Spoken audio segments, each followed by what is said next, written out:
Hi friends, this is Nirmal Patel from Akshay Education, and today we are going to explore a wonderful fact of maths. What happens when the denominator of the fraction is 0? Because you must have heard your teacher saying denominator can't be 0. If you use a calculator and trying to find out the answer of 2 divided by 0 or 5 divided by 0, what answer your calculator is giving is math error. So let's explore, friends, what happens when denominator of the fraction is 0. In this slide, guys, we are going to find out when my denominator is 0, what is the answer. Keep watching till end so you don't miss out the amazing cool result at the end. So let's get started, guys. Let us say if it is 3 divided by 1. The answer is 3. Pretty simple. Now, if it is 3 divided by 0.1, then what is the answer? You are all good to use the calculator. But let us say if you see the manually, I can do that for you as well. Because I got a decimal in the denominator, I can multiply top and bottom both with 10 and 10.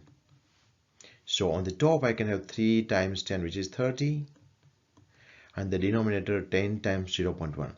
As I'm multiplying by 10, my decimal point can go and move 1 to the right, so that will become 1. So 30 divided by 1, and the answer is going to be 30.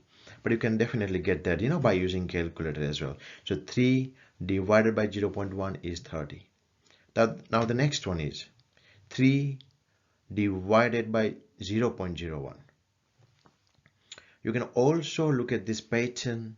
You can use the calculator as well, or else you can multiply 100 and 100 on top and bottom both. Yeah, the answer is going to be 300. Let's go one step further in the same direction. 3 divided by 0.001. Now you can see the pattern, guys. You can guess your answer as well, and the answer is going to be 3000. So what we are realizing is when there's a 1 decimal point, we're getting 1 0 at the back. 2 decimal points, 2 0 at the end. When we have got 3 decimal points, 3 0 at the end. So let's get a little bit more momentum in that direction, guys. So if I got 3 divided by 0.000001. So here, if I count the decimal points, so I have got 6 decimal points including 1. So my answer will be 3 and 6 zeros at the end. So which is 3 million. What if I got 3 divided by 0.00? So I got like 8 zeros and 1. So I got altogether 9 decimal points here. So the answer is going to be 3 and 9 zeros at the end, which is 3 billion. We are about to reach to a wonderful result, guys. So just stick to that. Try to understand what is happening. So as my denominator is becoming smaller and smaller and smaller, my answer is getting bigger and bigger and bigger. Let us see.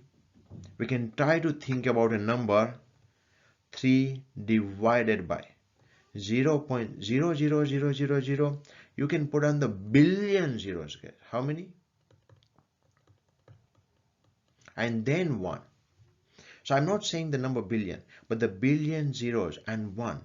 So as such, you have got a billion and 1 decimals. Your answer will have 3 and then billion and 1 zeros at the end. So this is not a 3 billion, guys. Be careful. You got a 3 and then billion and 1 zeros at the end. So that's a massive number. So what we are realizing is, as my denominator is becoming smaller and smaller and smaller, my answer is getting bigger and bigger and bigger.